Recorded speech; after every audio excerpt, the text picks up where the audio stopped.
আজকে হচ্ছে 5 সেপ্টেম্বর। তো আমার শিক্ষক স্থানীয় সমস্ত ব্যক্তিত্বদের জানাই আমার অন্তরের সশ্রদ্ধ প্রণাম, কোটি কোটি দণ্ডবত নমন।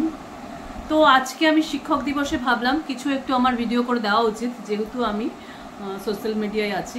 তাছাড়া আজকে অনেক অনেক কথা আর কি ভিড় করে আসছিল, যেটা আমি ভাবলাম আজকে একটু শেয়ার করি। সেই কথাগুলো হচ্ছে, ছোটবেলা থেকে আমাদের বাবা মা তো শিক্ষক, তাদের থেকে বড় শিক্ষক নেই, তাদেরও সশ্রদ্ধ প্রণাম। তারপরে যে যে শিক্ষক এসছে, আমরা মানুষ হচ্ছে একটা ছোট্ট গ্রামে, সেটা হচ্ছে নদিয়া জেলার একটা আড়ংঘাটা নামে ছোট্ট গ্রামে। সেইখানে যা পাড়ার লোকজন ছিল সবাই শিক্ষক, আমাদের কাকিমা জেঠিমা সবাই শিক্ষক। অ্যাকচুয়ালি তারা অনেকে সত্যি সত্যি স্কুলে পড়াতেন, তাছাড়াও তাদের আমাদের শিক্ষকই মনে হতো। কারণ হচ্ছে তারা রাস্তায় গেলেই বলতো, আরে এটা কেন করেছিস, ওটা কেন করেছিস, এটা এরম করে কর, ওটা ওরম করে কর, ভালো লাগবে। তো এই পাড়াগত ব্যাপারটা একটা যেটা ছিল, সেটাতে কিন্তু আমাদের সবাই শিক্ষক। আমরা সবার বকা শুনতাম, মার শুনতাম, এমনকি অনেকে মেরে হচ্ছে, সেটাও আমরা সহ্য করে নিয়েছি। তো সবাই আমাদের শিক্ষক, সহ্য করে নিয়েছিলাম, ওটা একটা ছিল অন্তরের ভালোবাসা। তো সেই সমস্ত পাড়া তো কাকিমা জেঠিমা সবাই আমাদের শিক্ষক, জেঠু কাকু যত আছে সবাইকে আমার সশ্রদ্ধ প্রণাম। তারপরে আমার মনে পড়ছে খুব ছোটবেলায় আমাদের বাড়িতে একজন, খুব ছোটবেলায়, এখন আমার খুব অস্পষ্ট ব্যাপারটা মনে আসছে, একজন দিদিমণি আসতো। আমরা তখন কিন্তু স্যার ম্যাম বলতাম না, আমরা তখন দিদিমণি বলতাম। তো দিদিমণি আসতো, এখন আমার খুব হালকা মনে পড়ছেন, তিনি বোধহয় আমাদের প্রথম হাতে খড়ি দিয়ে অওয়া ককাটা শিখিয়েছিলেন, তাকেও সশ্রদ্ধ প্রণাম। তারপরে হচ্ছে গেলাম আমরা হচ্ছে স্কুলে, প্রাইমারি স্কুলে, একদম পাতি যে সরকারি প্রাইমারি স্কুলগুলো হয়, সেই স্কুলে হচ্ছে আমরা পড়াশোনা করেছি। তো সেখানে ছিলেন হচ্ছে একজন, আমাদের মনে আছে, বুড়ি দিদিমণি, আর একজন বড় দিদিমণি, আর একজন হচ্ছে হেডমাস্টার মশাই, একজন হচ্ছে নিমাই মাস্টার মশাই, একজন জোয়ারদার মাস্টার মশাই। তো আজকে সবার কথা ভিড় করে আসছে। বুড়ি দিদিমণিকে কথা মনে পড়ে আমার মনে হচ্ছে, আচ্ছা দিদিমণির কি 60 বছর হয়ে যাওয়ার পরেও দিদিমণি ছিলেন? নইলে কেন আমরা বুড়ি দিদিমণি বলতাম? আর বড় দিদিমণি এখনো বেঁচে আছেন, তাকেও সশ্রদ্ধ প্রণাম। আর হচ্ছে সেই হেডমাস্টার মশাই আর নেই, যাই হোক। তারপরে গেলাম আমরা হচ্ছে হাই স্কুলে। তো হাই স্কুলে তো গার্লস স্কুল, তো সব দিদিমণিদেরই, আমরা তখন দিদিমণিই বলি, দিদিমণি মাস্টার মশাই। তো মনে পড়ছে কত দিদিমণির নাম, গীতা দিদিমণি, বাসন্তী দিদিমণি, লিলি দিদিমণি, তৃষ্ণা দিদিমণি, কৃষ্ণা দিদিমণি, মঞ্জু দিদিমণি, দেবব্রত মাস্টারমশাই, এরকম দুলাল মাস্টারমশাই, প্রচুর মাস্টারমশাইয়ের কথা মনে পড়ছে। তো তারাই আর কি শিক্ষা দীক্ষা দিয়ে আমাদের মোটামুটি বড় হয়েছে, যেটুকুনো জানি তাদের ইয়েতেই জানি। তার মধ্যে লিলি দিদিমণির কথা একদম না বললেই নয়। লিলি দিদিমণি ছিলেন হচ্ছে ভীষণ টাইপের রাগী একজন। লিলি দিদিমণি স্কুলে থাকা মানে আড়ংঘাটা গার্লস হাই স্কুল পুরো একদম শান্ত, এই লিলি দিদিমণি আছে, সেরকম টাইপের দিদিমণি ছিলেন। তো দিদিমণি তো খুব শক্ত ছিলেন, ভয়ও পেতেন। সেই ভয় থেকে আমরা অনেক শিক্ষাও পেয়েছি। উনি যতটাই শক্ত ছিলেন ততটাই অন্তর থেকে ভালোবাসতেন। তার একটা অনেক বড় কাহিনী আছে, আমি বলবো না এখন সেই কাহিনীটা বলতে গেলে, তো আমার অনেকটা বড় হয়ে যাবে ভিডিও।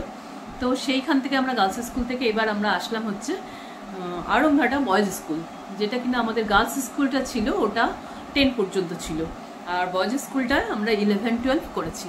তো সেইখানে আবার মাস্টারমশাইদের ইয়ে ছিল, বেশি প্রাধান্য ছিল, দিদিমণিরা কম।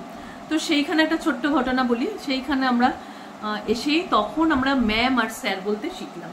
তো ওখানে সুরঙ্গামা ম্যাম বলেন একজন ম্যাম, আমাদের বছরেই প্রথম এলেন। তিনি ইউনিভার্সিটি থেকে ইংলিশে অনার্স করে MA করে আমাদের ওখানে এলেন।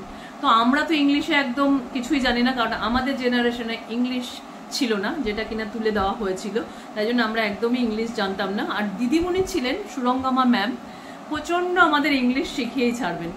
আর 11-12-এ উঠে আমরা শুরু করেছিলাম হচ্ছে পেছনের বেঞ্চে বসতে। সেটার একটা আলাদা মজা, যারা জানো আমাদের সময়ে স্কুলে পেছনে বসার ইয়েটা। তো ম্যাম যখনই আসতেন ক্লাসে, সবাইকে কান ধরে টেনে টেনে সামনে নিয়ে আসতেন। তো এরকম করে একদিন ইংলিশের ক্লাসে বিশাল বড় বড় যেসব লেখা টেখা ছিল সেগুলো তো মোটামুটি পড়া হয়েছিল না। তো একদিন আমাকে বলেছে ওঠো। আমি বললাম কেন ম্যাম? তো বলছে এটা বলো। তা আমি বললাম ম্যাম পড়া হয়নি। কেন হয়নি? আমি বললাম হয়নি, পারবো না। তখন বললো ঠিক আছে দাঁড়িয়ে থাকো। তো সুরঙ্গামা ম্যাম বললেন, এই যা তো কেউ একটা ক্লাসরুম থেকে বেত নিয়ে আয় তো। মানে আমাদের সময় কিন্তু বেতটা ছিল, সেটা ভালো ছিল। তো কেউ যাচ্ছে না, এও মুখের দিকে চাইছে, ম্যামও চুপ করে রয়েছেন। তখন আমি সাহস করে বললাম, ম্যাম আমি যাব। ম্যাম তারপরে মিচকি মিচকি হেসে সেই মুহূর্তে ঘন্টাটা পড়ে গেছিলেন। তো যাই হোক, রঙ্গমা ম্যামের সঙ্গে দেখা হয়েছিল আগের বছর, ভীষণই ভালো লেগেছে।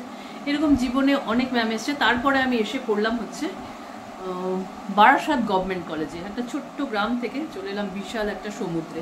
তো সেইখানে এসে দেখলাম এইবার স্যার ম্যামরা হয়ে গেল বিটি, এমটি, মানে ছোট ছোট ছোট স্যার হলেন।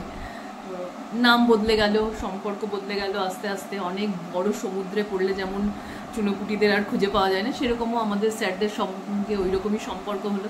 যাই হোক, সেইখান থেকে আমরা কলেজ শেষ করে তারপরে আমরা এলাম জীবনের একদম ইউনিভার্সিটিতে, জীবনের পাঠশালা যাকে বলে ইউনিভার্সিটিতে, সেটা হচ্ছে শ্বশুরবাড়ি। আর শ্বশুরবাড়িতে আসলে শাশুড়ি মা, শ্বশুর মশাই সবাই শিক্ষক, স্বাভাবিক ব্যাপার। একটা কালচার থেকে আরেকটা কালচারে যখন আসছি তারা তো শেখাবেনি।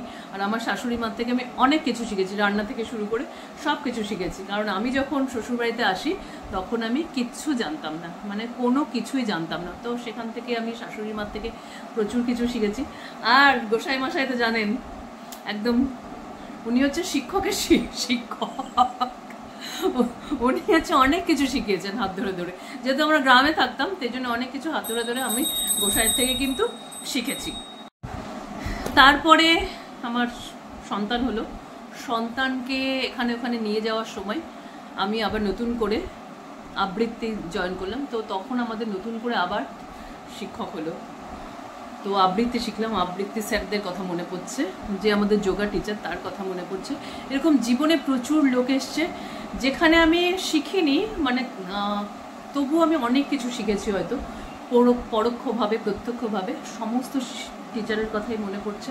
তো শিক্ষক শব্দটার অর্থ এইটুকু নয়, শিক্ষক শব্দটার অর্থ হচ্ছে বিশাল বিশাল, মানে ইনফিনিটি। এর কোনো ব্যাখ্যা দেওয়া যায় না।